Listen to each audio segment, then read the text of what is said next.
Thanks, Jolene. Thanks, everyone. It's a pleasure and honor to be here back again, I guess almost a year and a half after I was in the same spot, which turned out to be actually my recruiting interview. I just thought it was going to be another grand rounds, but it turned out to be my recruiting interview, and what a great journey the last 6 months. And what I plan to do, and I also have to mention apologies for Dr. John Lesser, who cannot be here today. He's covering clinic in Cambridge, and Dr. Paul Saraja, too, who couldn't be here to do the introduction. But you guys all know me, and I thought that we could discuss over the next 45 minutes or so some of the thinking and the framework that we have been working on valvular heart disease. And in retrospect, I should have probably picked a couple valves. So we're going to start with the aortic valve and then going to the AV valves, the atrioventricular valves, and mitral and tricuspid valves, and see how we can frame that. And those are the disclosures relevant to the talk content. So talking about the aortic stenosis, and a little bit of that was presented about a year and a half ago, but some updates also in the research. There's no doubt that CT has been a game changer on how we size valves and how we practice TAVR. We have been able to achieve adequate results given the accuracy and the measurements of that. We provide several of these measurements, and this is what we discuss day in and day out on every Thursday morning. We invite you all to come for our valve conference. But certainly the management of aortic stenosis has not changed. If we look back at the guidelines from 2014, we still need to have a patient that has severe symptomatic aortic stenosis. And that might have been a change actually because the gradient, the valve area used to be 0.8. They kept increasing now to less than 1, and now they put this equal. So less or equal than 1.0 and a mean gradient greater than 40. You have to have that, and then evidence of decompensation for this hypertrophic response that is very unique. You have to have symptoms from the aortic stenosis, which are sometimes it's subjective. Patients can have symptoms for many other reasons, including the valve, or the presence of LV impairment, which by now we still use ejection fraction, which sometimes can be late or irreversible. But in clinical practice, it's not uncommon that we scratch our heads, particularly how to manage patients with low gradient. How do we explain the cardiac damage? Sometimes patients have multiple other things in addition to AS. With that shorten the results. Is ejection fraction actually greater than 50 really normal in the setting of CAS? Main role for strain. Let me take you through a couple slides here that will let us introduce the concept of this cardiac damage. So with the aortic valve pressure overload, there's increased wall thickness and stiffness. The ventricle becomes more fibrotic, perhaps. Some of this fibrotic might be actually an adaptive response, not all bad. And nonetheless, they develop diastolic dysfunction, increase in left atrial pressure, left atrial dilation, and therefore now increased wedge. Pulmonary hypertension, group 2 pulmonary hypertension, some pulmonary vascular remodeling, uncoupling of the right ventricular to pulmonary artery, then RV remodeling, tricuspid regurgitation, and eventually right ventricular dysfunction. So the point being is that the process that started on the left side now is going to get into the right side. And by the time it gets to the right ventricle, this might be a late process. Might be almost like metastatic cancer, think about, stage 4. Well, this is how Philippe Genereux now in Morristown has put together this concept of the staging classification using the partner data. Those were patients with severe aortic stenosis that got treated with either SAVR or TAVR, and they classified according to the baseline echocardiogram stages of damage. So by the time it reaches the right ventricle with right ventricular dysfunction, this would be stage 4. And then if they don't have that, but they have tricuspid regurgitation PH, that would be stage 3, stage 2, stage 1, and no. Now, the outcomes that they looked for was all-cause death and cardiac death, and they saw that there was actually a stepwise increase. The more damage, the more far away from the left ventricle, the worse the outcomes for these patients receiving either TAVR or SAVR. You could argue that this is actually a mixed population because it's not only surgical, but TAVR, which is now the predominant phase of aortic valve replacement. But importantly, those are trial patients, and trial patients might not represent the real-world reality. And this is what we took upon, back in Pittsburgh. Miho led this analysis, and we looked at almost 700 patients, integrated healthcare system at the University of Pittsburgh, that was able to track actually how these patients did, and where did they go, and where did they get readmitted. And we saw not only mortality, all-cause mortality, there was a great response, but importantly, cardiac readmissions, all-cause readmissions and cardiac-related readmissions. So it's not only mortality, but healthcare costs. potentially that these patients could imply to the system, particularly in the presence of pulmonary hypertension and tricuspid regurgitation. They did worse. And there is actually some recent data that Dr. Suraj and Liang have been working here with our Minneapolis Heart Institute data. The results look very similar. So this might be something that we might need to consider. When presenting in a valve conference, you got severe AS and what else? You got pulmonary hypertension, you got tricuspid regurgitation, particularly tricuspid regurgitation and pulmonary hypertension are patients that we need to flag up front because they might bounce back in our system. I'm moving away from ejection fraction to potentially using a more sensitive marker of LV dysfunction, a subclinical LV dysfunction such as strain imaging. And why would that be important? Well, it turns out that the video stopped playing, but let me play it again. It turns out that actually the subendocardial fibers, particularly in the left ventricle, are the ones that are longitudinally oriented. What does that mean? Let me take you to this cartoon here. Normal ventricle without hypertrophy will have preserved ejection fraction and will have a short. A normal left ventricle should move up and inward. Watch this cartoon right here. So it moves up and inward. When you have a lot of hypertrophy, and case in point being, for example, aortic stenosis, but it could be also cardiac amyloidosis, it could be other processes such as hypertensive cardiomyopathy, this ventricle, despite having preserved ejection fraction, will not have significant longitudinal short. And that is important because those fibers are the most vulnerable for ischemia, for hyperperfusion, microvascular disturbances, and potentially this hypertrophic response. This is one of the first papers that have been shown by the Netherlands group, looking at different cohorts of patients with sclerosis, with mild stenosis, with moderate stenosis, and severe aortic stenosis. And what they saw is that as the aortic stenosis gets worse, there is a drop in the longitudinal shortening, that longitudinal strain. The longitudinal strain, you want it to be more negative because it's going to be more shortened. So a bigger negative number. Okay. Now, what we have, I thought it was a question from somewhere. So how about for asymptomatic? Do we use that for asymptomatic patients? Patient still does not have symptoms, yet the ejection fraction is preserved. This is at baseline. This is at 6 months follow-up. The ejection fraction nearly the same. This is slightly more hypertrophy. Gradients have gotten bigger. Despite the ejection fraction remain the same, the strain now has dropped significantly. The EF looks about the same. Now this patient is now symptomatic, and now we're going to pull the trigger. And what they saw is that this cutoff here that they identified, everybody has preserved ejection fraction. When you have this cutoff of minus 18.2, it's associated with more symptom development and more likely to be intervened upon. This perhaps could serve as another metric in addition to biomarkers, in addition to exercise treadmill testing, that we could monitor these patients. We have been looking at this framework using strain in patients now receiving TAVR. This is data from Pittsburgh. We're working on the data here from MHI. But we could basically divide this into 3 groups. Patients that would have impaired ejection fraction. And here we went with a cutoff of about 55. But I'll show you at 50% and 60% it does not change. There is a good correlation between ejection fraction and strain. But yet you have a group here in red, with pink salmon, that you have preserved, despite preserved EF, they have a normal strain. Who are these guys? Turns out that they have more hypertrophic response. It turns out that they have slightly more comorbidities too, and despite doing the adjustment for everything here, this is FAST-TS, pulmonary hypertension, atrial fibrillation, valvular disease, and everything, having normal EF but bad strain as it is as bad as having bad EF. So that's actually the punchline. But you're using a metric which is ejection fraction, which it might be old news. And by the time that ejection fraction gets down, the GLS is way abnormal. And we saw that particularly in patients that have preserved ejection fraction, when you add the GLS, it actually stratifies these patients better. And it doesn't matter, as I said, whether you use 50% or 60%, these two curves, this group 2 and 3, which is normal EF with reduced GLS, they actually are overlapped with each other. So we might need to consider even going to TAVR, this particular new metric. And it is actually feasible, provided that you have good images.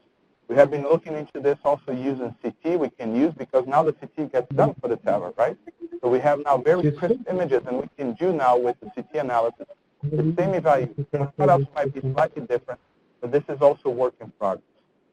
Now, switching gears from echo CT now to CMR. Where does CMR fit for the aortic stenosis? Particularly, according to this expert consensus, would be for the identification of cardiomyopathies, fibrosis, and scar. Scar is something bad, and it's something that actually is much more common than what we think. Now, we're using the camera of cardiac MRI. Almost 700 patients. What we can see is that scar was present in nearly half of the patients. And they have two types of scar. We have scar that is infarct. Okay, then open the door. It's going to be fun. Ellen, that's one. Ellen, that's two. Where? Maybe you guys can identify who's the voice. Where? Oh, yeah. Could you please mute the phones, please? I guess I put a mute kit. Let's see. There you go. That's effective. All right, so we shall see. Scar is actually very common.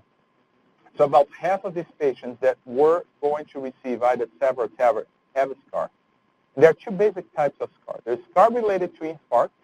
As you can see, a nice OM distribution circumflex, transmural scar, or this other patchy RV insertion mid-wall fibrosis. Looks at these ventricles thicker than that one. It turns out to be that case. Nonetheless, once you identify scar, it doubled the mortality, the all-cause mortality, and it tripled the cardiovascular mortality. Actually, the much more common phase of scar is actually the non-infarct. And then regardless of the etiology, whether you have infarct or non-infarct, and whether you receive TAVR or SAVR, once you have scar, that's bad outcome. So it's not only having yes or no, but the quantification of that. And this was an editorial that me and Paul had written about, considering the importance of that scar in the evaluation of these patients. And we cannot see this, unfortunately, with only strain. So strain might be down because in part of that. It might be related to that. That might be the surrogate. And what we're trying to do is that by the time we replace this valve, we wait for the valve to become bad. We wait for the scar sometimes to take place. And what we have seen actually with consecutive MRIs that we participated in this recent paper is that the scar, once present, it starts to actually duplicate, starts to grow. When you do AVR, you're going to have the cellular mass regression improve, and you're going to have this diffuse fibrosis, which I said it was adaptive sometimes. But this replacement fibrosis, the scar, the white spots here, will not change. So in relative to the LV mass, actually you're going to have more scar than the LV mass. However, cardiac MRI is not present everywhere. So we cannot do MRIs for everybody. It's not feasible. But we could potentially identify these patients at high risk. And here's one framework that the colleague from Edinburgh, Mark Dweck, has proposed, is using clinical variables, EKG variables, and high sensitivity troponin. We have a 50-year-old female with a peak velocity of 4 and a troponin, high sensitivity troponin of this magnitude, and they have ECG strain, left ventricular hypertrophy with strain. There is a high likelihood here in red that this patient could have scar.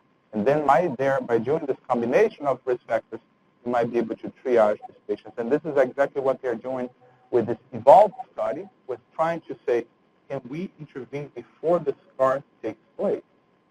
Well, that's a nice concept, and they're going to be trying this for the first time.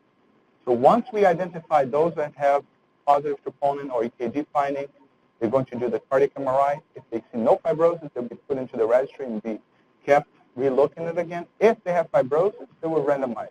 They're all asymptomatic. They'll pull the trigger and say, okay, we should go TAVR or early surgery or standard of care.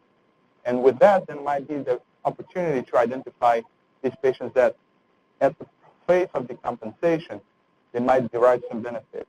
The other surrogate for that is the early TAVR trial that is now trying to address the question, without cardiac MRI, can we replace this valve in the presence of no symptoms, but they have severe aortic stenosis? We have been looking at something that could be potentially more upstream. This is work also, again, that Miho has put together from Pittsburgh. 95 patients that have received AVR, SAVR, or TAVR, and we look at strain by cardiac MRI. And it is interesting that we can see that there are patients that have abnormal strain with no scar. So not all the strain that is abnormal has to do with scar. It has to do with particularly hypertrophy, afterload, and many other things. But particularly for patients that do not have LGE, the abnormality in strain is the one that's stratified. So if you have LG, that's bad. If you have abnormal strain, that's bad, particularly when they're combined. But if you don't have LGE, but you have abnormal strain, be careful with that patient. And that might be actually upstream. That might be the canary in the coal mine, the abnormalities in strain even before we have the scar. So that might be some food for thought that we need to obviously test in a larger population. The other group also that MRI has been able to identify, although this was used in QIP, is the phenotype of cardiac amyloidosis. And this is actually much more common than what we thought. This is a group from Colombia, looking at 150 patients that received that had severe AS that received TAVR. They found 16% of these patients, 1 in 6 patients, had cardiac amyloidosis. Mean age is about 84. They tend to be slightly older than the population. They have a higher BNP, and this low flow gradient about 3.7 times more common.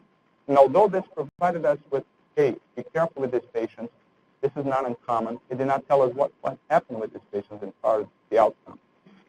When should we suspect that?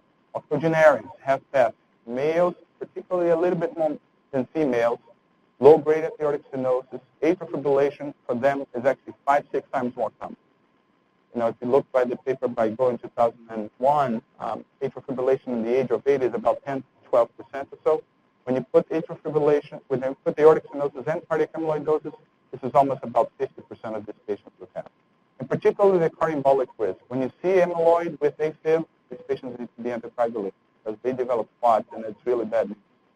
History of carpal tunnel syndrome, very common, and it might precede actually the cardiac involvement by about 5 to 10 years. It does not mean that everybody that has carpal tunnel syndrome is going to develop cardiac amyloidosis. But there is actually some deposition that occurs at the carpal tunnel and the compression of the median nerve. Same thing for the spinal canal as well, spinal stenosis and this bicep tendon rupture, the Popeye sign. So you ask them to flex and you see that the bicep tendon has been ruptured, and that should be another hallmark. We looked with a different camera with cardiac MRI, and we found exactly the same prevalence, more octogenarian. And what we saw when the outcomes was that the presence of cardiac amyloidosis in these patients was associated with a worse prognosis when they, despite undergoing CIAVR or TAVR in this patient. And you can see that by cardiac MRI is a completely different phenotype. So concluding this first part here, we know that CMR can be quite helpful for identification of scar. TAVR has become now really the mainstream way that we replace this valve. We still need to improve our framework. Yes, is not enough. GLS might be upstream, potentially for the identification of subclinical myocardial dysfunction. And amyloidosis might be associated with worse outcomes, which begs the question, should we consider pre-TAVR screening these patients that they identification? All right, so now moving to MR. MR is a different beast here altogether because a lot of what's described for the AS might be valid for the MR, but the process obviously is now more volume overload as opposed to pressure overload. This is data that I'm presenting for the first time here that Hero has been working on, which is using actually the same concept that we developed for the aortic stenosis, that we validated for the aortic stenosis. Now we developed this one for mitral regurgitation. Now, because of the mitral regurgitation, the volume overload, the first chamber that changes is actually the left atrium, and then the left ventricle dilates, the ejection fraction decreases, then you develop pulmonary hypertension, right side involvement, and then finally RV damage or RV dysfunction. This is the MR staging. And what we saw here, and this is including patients that have both received mitral valve surgery or clip, is that there's the same dose response. We combined stage 0 and 1 because we had very few patients with no cardiac damage, but we can see that for all-cause death, or for cardiac death, and even for heart failure hospitalization, there is a nice dose response. So that's another way that we can potentially also use this same classification, a little bit changed here for patients with mitral regurgitation. Miho has been working on using this cohort of patients that received the mitral clip and using GLS, or global longitudinal strain, and she has seen also that the same message, despite having preserved the F, majority of patients have the F that is preserved, we still see that patients that have abnormal GLS, despite multiple adjustments, still have worse outcomes. So now we're trying to incorporate that measurement into the assessment of these patients beyond just ejection fraction. Now, finally getting into CMR, it's been almost like, finally to get to this point. But we got to see by MRI, just like what we do also for transthoracic echocardiogram or TEE, several phenotypes. Obviously, we can see a flare, we can see patients with dilated cardiomyopathy and severe mitral regurgitation, and patients that have a lot of scars, ischemic cardiomyopathy, and MR. When do we consider? Well, the guidelines say that we should consider when we have symptoms that are out of proportion to what we see by echo. Sometimes the echo is not so good quality, despite doing even a TE. Whenever we have a question, is this severe mitral regurgitation? And also to identify the scar burden and the location of that mitral regurgitation. So whenever in doubt, call for help. And how do we quantify mitral regurgitation by cardiac MRI? Very simple. It's the stroke volume and diastolic volume and systolic volume. Whatever that ventricle squeeze should have left the aorta. If there is a delta, if it is not the same, that would be the mitral regurgitant volume. And then if we take that volume divided by the stroke volume, that's the mitral regurgitant fraction. So let me take you for an example. This patient has bad cardiomyopathy, as you can see. The stroke volume is 86. So 86 should have left through the aortic valve. But when we do the phase contrast, which, by the way, does not require contrast, it's just a technique of exciting the protons. When we do 86 minus 46, we have the mitral regurgitant volume, which is 40 mLs per beat. So that's 40 mLs, and when we divide 40 by 86, is a regurgitant fraction of 46%. That's significant mitral regurgitation. Although the cutoffs for cardiac MRI do not exist, so we have been using cutoffs from echo and putting them into cardiac MRI, which actually might not be appropriate. The cutoffs for cardiac MRI need to still be defined. There are a couple papers that I'll highlight briefly here that have tried to address that. But when we use PISA as a method for assessment of regurgitant volume, it assumes that this is a whole systolic, same radius throughout the entire cardiac cycle, which might be a bad assumption because sometimes this is not occurring. Sometimes, particularly for mitral valve prolapse or for flail, this is very early systolic. And that is the problem when we're trying to compare echo with MRI. When we look by echo, echo calls 56% of these patients having severe MR. When we look at through the cardiac MRI, only 15% of these patients have severe mitral regurgitation. And when we look at the patients that had surgery and follow-up, the proportion of ventricles that shrink, how much that ventricle shrunk after you have cut the mitral regurgitation, after you have fixed, is actually much more better correlated with mitral regurgitant volume than what the echo calls. So the amount of that ventricle is going to remodel after that is going to be correlating better. So therefore, it implies that the remodeling that these ventricles are being driven by the quantification by MRI. This is another paper from Czech Republic published in Circulation last year, looking at MRI calling severe. So in red, the severe echo is when moderate MR is called by MRI in black. So severe by echo is dashed line. So this is green. When they agree, they're solid. When they disagree, but echo by MRI called severe is red. So what they saw is that the outcomes are driven actually by the cardiac MRI severity rather than by the echo severity. And what they saw too is that the LV diastolic volume index is greater in patients that have severe mitral regurgitation by MRI but not by echo. And the area under the curve for all-cause mortality and indication for surgery is better with MRI than by the echo. So that might be another also application that we need to consider, which does not involve any contrast. Another application that is also interesting, and this is a patient that we had here, 56-year-old with severe syncope of CMVT, and normal coronary CT and the echo show mitral valve prolapse with a moderate mitral regurgitation. When we looked at by the cardiac MRI, what he had was this mitral inlet disjunction, fibrosis in the basal infralateral, and also capillary muscle involved. So what is that? This is another phenotype that actually has been described in 1986, New England Journal by Hutchins, showing that fluffy mitral valve develops this hypermobility. The mitral valve apparatus caused by this disjunction might cause a significant stress to that infralateral and capillary muscle. So that's something that has been described quite some time ago, but now we can see with the cardiac MRI that fibrosis. This is a beautiful study by Cristina Basso from Padova in Italy, looking at autopsy cases when mitral valve prolapse identified a common cause of sudden cardiac death. And you can see here in blue with H&E that you can see the significant infiltration of fibrosis in the capillary muscles, but also in the basal infralateral due to this mitral inlet disjunction, which tends to be more in the basal infralateral the part of greatest wall stress. Now switching gears to ischemic MR. This is now a very important topic in face of COAPT, in face of all these patients that we now have been treating their myocardial infarction. Now they present a few years later with mitral regurgitation. We got 2 trials showing completely different results. We have MITRA-FR from France, COAPT from multicenter. Gregson presented last year at TCT. In one, we did not show any difference by intervening in the mitral regurgitation. The other one, sponsored by Abbott, we can see that there's a significant improvement after very careful selection of patients. They have to have failed medical therapy, including sometimes device therapy with CRT. They have to have been optimized from their heart failure management. And after that, then if you do mitral clip, you're going to derive a significant benefit. In both of them, we have more than almost 2/3 of these patients have ischemic cardiomyopathy related to coronary disease and mitral regurgitation. So one of the slides that Gregson presented last year was, how come there are so different results?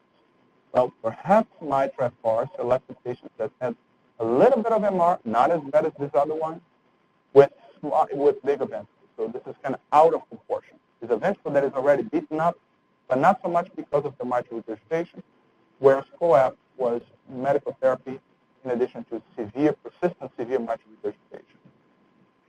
And when we look at secondary ischemic MR, the problem is not only the valve, the problem is also the ventricle. And so far we have been looking only at the remodeling of ischemic MR severity.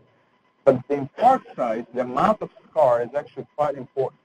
This is work that we currently have in review right now from Cleveland Clinic Times that I was there. It took us a while to get this together.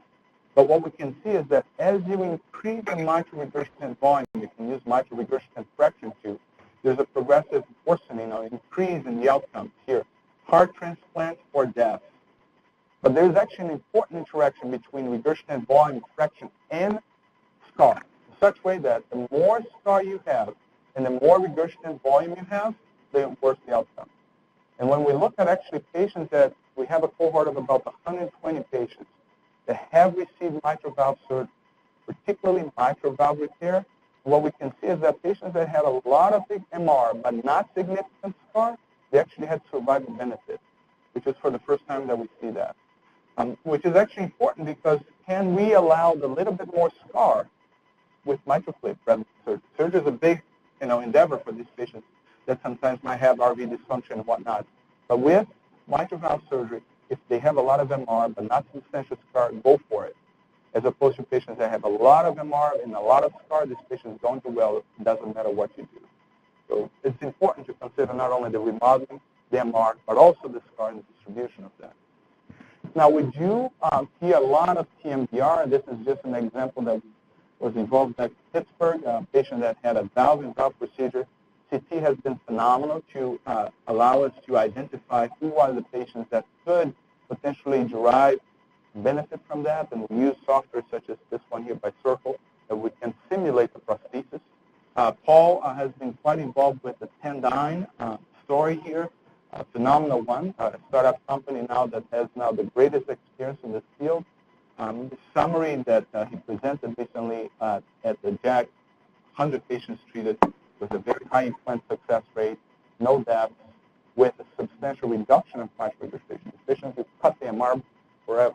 So they like clip, which sometimes you might leave with a residual 1+ or so. Here you have almost no MR with substantial improvement of the New York Heart Association class.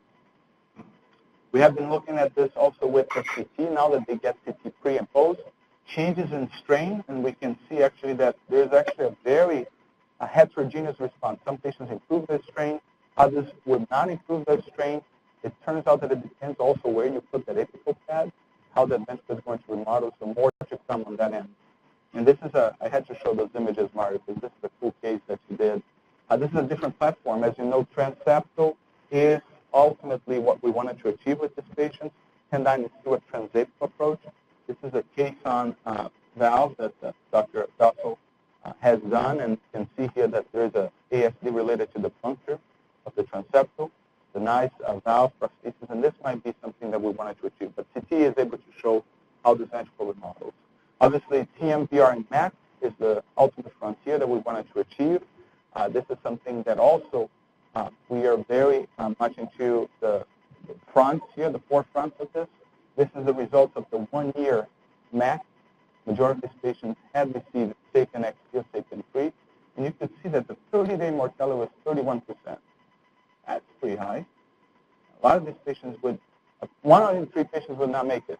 And this obviously improves with the experience, so the second half is slightly better. But still, I would argue a very high mortality. This is data that Dr. Dussel will present next month at EuroPCR, showing the first 8 patients treated worldwide, no 30-day deaths, no residual MR, using the Tendyne in severe MAC, with very nice results. And that is one of the reasons that Paul is leading this effort of the Tendyne in MAC substudy. So to conclude the mitral regurg, before we go to the tricuspid, there's a lot that we have learned. CMR has a growing complementary role for echo, particularly when we cannot resolve how bad is the MR, how bad is the remodeling. The emerging role of myocardial fibrosis seems to be an important driver, either in primary mitral regurgitation, but particularly for secondary MR, ischemic MR, and dedicated software is necessary for this analysis of the CMR. All right, going to the dark side of the moon, the forgotten valve. So if we look at the guidelines, there's nothing that tells us we should fix that tricuspid regurgitation in isolation. Always has to be in the context of, if you have left-sided disease, look at the tricuspid. We pay much more attention to that now. If they have severe TR, fix it. There's a trial that is ongoing right now by the NIH. If you have left-sided disease, severe mitral, but you have moderate tricuspid regurg, perhaps we should consider. But if you have left-sided anal dilation, blah, blah, blah, blah, blah, blah, you don't have any class 1 indication for isolated TR. And this is a valve that has been forgotten, but probably not forgive you. And this is just a result of what Paul has presented to you for the TVT registry. Now we're clipping the mitral valve, and we're looking how bad is the tricuspid regurg. And you can achieve phenomenal results for the mitral valve, but if they have severe tricuspid regurgitation, at the time of the clip, they don't do well, which makes sense. And they come together most of the time. The AC guidelines tell us, okay, you've got to use more than just a visual estimation. But that's unfortunately how we look at the jet area. We look how much of that splashes into the right atrium, which is a huge chamber. And we make adjudication. Oh, this is severe. Well, this does not look so bad. But we need to consider other measures. Pulmonary vein, wave Doppler in the hepatic vein, how dense that jet is, how tall the E velocity is, the pre-divina contractors, I'll show it to you. But it shouldn't be so hard. Let me take you through a case that we had not that long ago in Pittsburgh. We look at those 3 patients, and we should make it easy, right? We look at one, he has trace mild. The second one that does not play is the moderate one. And we can see that there's a pacemaker related to that. And the last one is massive torrential, which is pretty much the same chamber, right ventricle right. Let's take a look at that same patient. So now we take additional views. We look at the pacemaker here. We have the RV flow view. We have the 4-chamber. We have the hepatic veins. You can see that there is some incomplete palpitation, but hard to discern. When we look at the metrics that the guidelines are asking us to do, which is try to be quantitative, we cannot do Pisa on this one. So despite us trying, we cannot do it. So we look at the tricuspid regurgitation jet velocity, how dense that is, how big the right atrium area is. And we can see in this patient, there's an interesting one. He's not paced here, so there's no significant systolic flow reversal. But as soon as he gets paced, there's more dysynchrony, and now he gets systolic flow reversal. The IVC is dilated, plethoric. So let's put it together. We take all the data. He has criteria that would fulfill for mild. He has also criteria that is moderate, and he has the systolic flow reversal. So which way is he going to be? Is he mild, moderate, or severe? So same patient, same day, different probe. So we just switched the probe from the 2D probe to a 3D TTE probe, and you can say now the mitral tricuspid regurgitation is significantly there. We can measure now the vena contracta width, 1.3 by 0.8. We can do with the transthoracic. We can see that this pacemaker engages the calculation of the intraseptal commissure there. And when we do the vena contracta area, which is what they recommend, now you got 0.5 to 0.8. Depending on which part of the cardiac cycle you have. So now this patient has moved from definitely into the severe one. But we're still not factor in, despite our best efforts to quantify the tricuspid regurgitation, what is the effect that this is having into the right ventricle? And this is a slide that I took from Paul and adapted here with some different thinking the natural history construct for TR. So when we call mild tricuspid regurgitation, there might be already significant impairment that might not be present by our eyes. The first chamber actually that dilates, it makes sense as the right atrium. There's a beautiful work that Dr. Nemoto and Bob Schwartz from here have done using CT, that the right atrium dilates, the tricuspid annulus becomes more circular. This tricuspid annular dilation will perpetuate the tricuspid regurgitation, the atrial fibrillation. Now you've got severe, but this severe, a lot of these patients go completely underdiagnosed. It's a very forgiving valve and system. The right atrium is a huge capacitance chamber. Then RV dilation and failure is a very, very late phenomenon. Massive torrential can be quite steep in both ways. In the CT, we're using that. Now we can see, and this is something that we are learning as we're going through this process, that by using CT, we can see this right ventricular dilation and dysfunction very beautifully. And importantly, we can quantify as well. It's not played, which is a cool video. But we can see that it's incomplete palpitation of the tricuspid valve leaflets. And we have been using that when we evaluate patients for potential transcatheter therapy. We have two trials here, the Triluminate and the TriSense device that is trying to understand how we're going to be able to fix this valve percutaneously.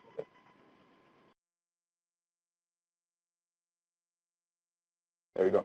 And with the CT as well, we can quantify the regurgitant part of this area. We can average that. Now we see how big that hole is. And you can see that this hole is never a circle.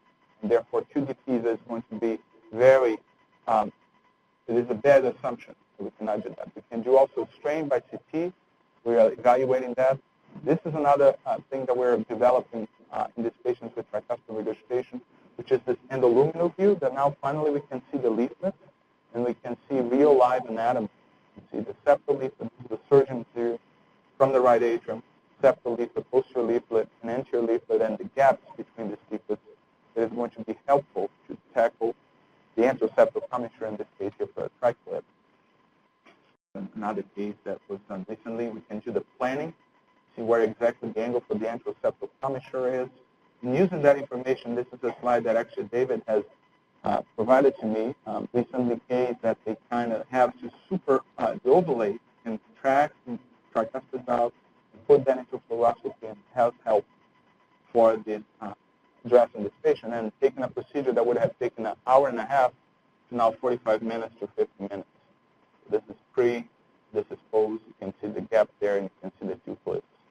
So using the CT information, just like what we do for TAVR, for the tricuspid valve too.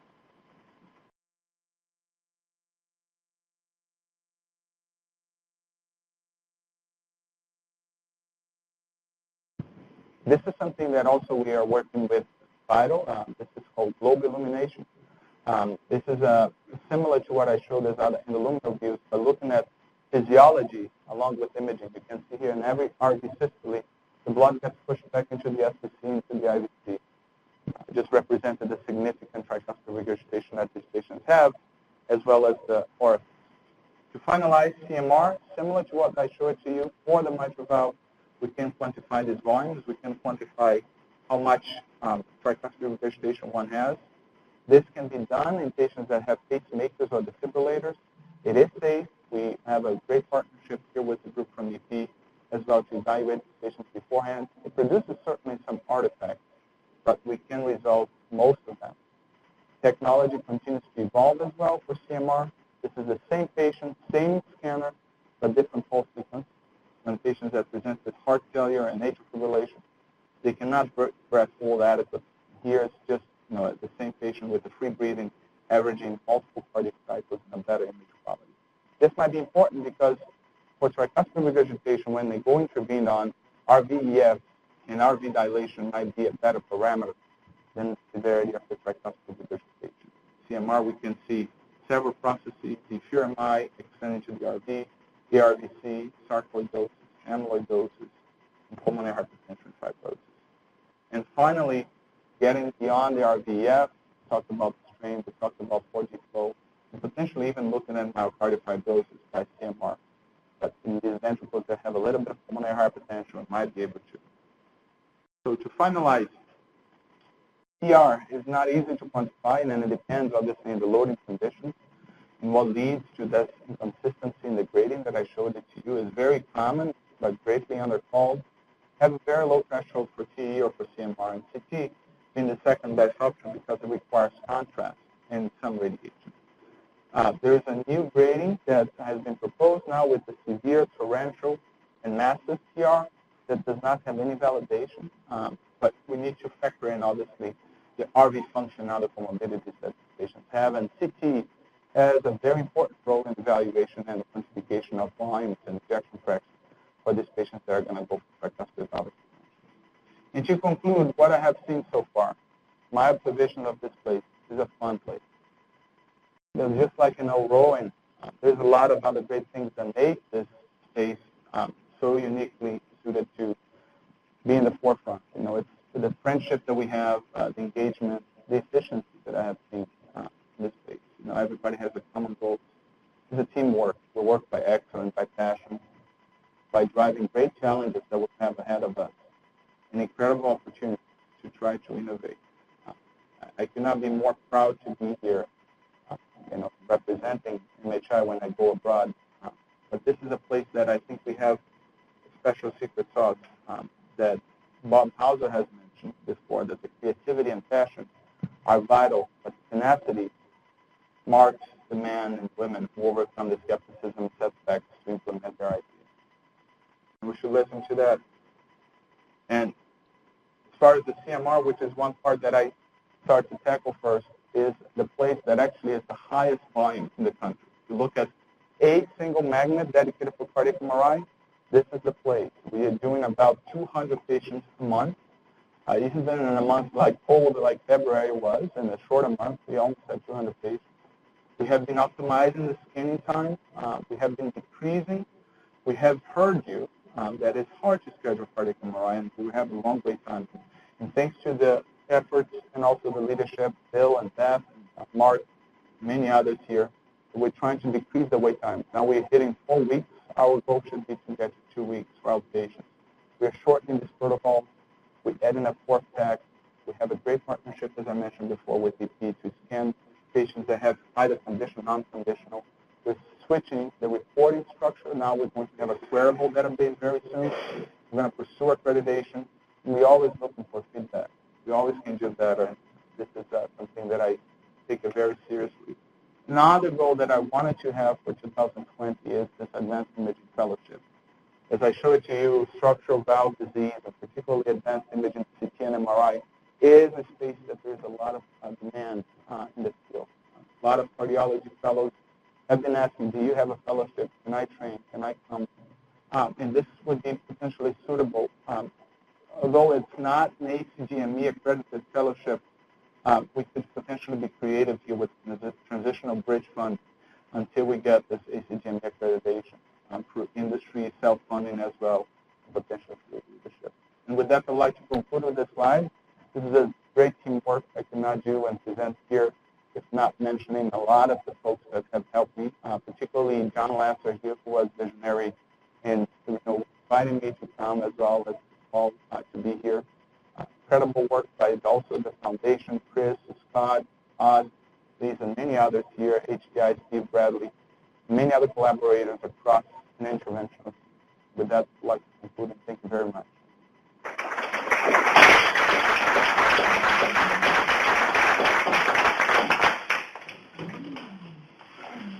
Yeah, Joe, wonderful. You covered a lot. Tremendous. In 48 minutes. That's fantastic. One of the things which I often struggle with is what's futility and what's not.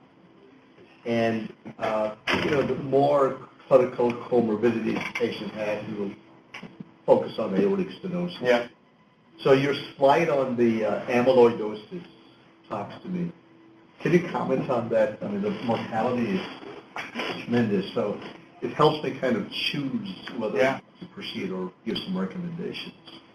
So for those that probably are online that cannot hear well, the question is about futility, particularly for the aortic stenosis and the concomitant presence of aortic cardiac amyloidosis in aortic stenosis. So this is a phenomenal question which we are very engaged on. we partner our data combined with Columbia, the group that I presented before that had everybody got treated with TAVR. And we are waiting anxiously for the results. I have been able to see the preview. And it turns out that actually they might derive some benefit. So patients with cardiac amyloidosis might derive some benefit with TAVR, as opposed to not doing anything. Their benefit is definitely reduced, but they derive some. And their benefit is particularly regarding heart failure readmissions, rather than potentially mortality. The mortality signal, it's going to be there. It is very high in the first year. If they survive the first year, it's going to be all heart failure readmissions. The question that you have is a very important one. Can I predict what is going to be the safety outcome at 1 year? And it's hard to predict. I don't think we should say no. But I think we should be very upfront with the family and everything. And I think in particularly if they have RV extension, they have pulmonary hypertension, they have many other things. If it is LV-centric, now there might be, we have the sponsorship of our coffee with the pies and everything. It might be that tafamidis. Why we wait for the valve, the event which will become bad. If we have already modest AS and we identify that amyloidosis, maybe we can intervene concomitantly or before, 2 stage from. So, but that's a phenomenal question, which we still don't have the answer. Yeah, I was going to say that it might change because we have a treatment now which we never had before, and there are other ones coming down. Exactly. And patients might not be in such dire straits. Yes. So they might benefit more with CVR. Yes, they derive some benefit. Now, how much is that delta? I still don't know. I think it depends on how far along they are, right? So people that are pretty far along, they probably won't. Yeah. Earlier ones. And, even though presented here the CMR data, but I think the technetium pyrophosphate is a phenomenal test. You don't discriminate by GFR or defibrillator, although we have been doing this with the CMR, but you can do in everybody. And I think it is a great way to kind of screen if you have that suspicion, that red flag. Low flow, low gradient, thick ventricles, carpal tunnel syndrome, octogenarians. Think about that. Yeah. Yeah, Charles. Just a comment about cardiac arrhythmias and valvular heart disease. So we get to see a lot of patients for the first because they showed up in atrial flutter or atrial fibrillation. And I think that if you look at virtually any data group in cardiology, if you have AFib, you have a worse mortality. And exactly when and why it shows up earlier in some patients than others is another confusing factor in assessing valvular heart disease severity. But the one thing I can say is when you have the opportunity and you see somebody who presents with atrial flutter, don't just fix the flutter, think about why they developed the flutter. And that's an excellent point. And it's very well taken, hence the importance of perhaps, the TE and everything. And we've seen that by controlling the AFib too, the valve disease sometimes gets better. In both mitral or tricuspid regurgitation. There is also this very dynamic interplay between rhythm and valvular heart disease.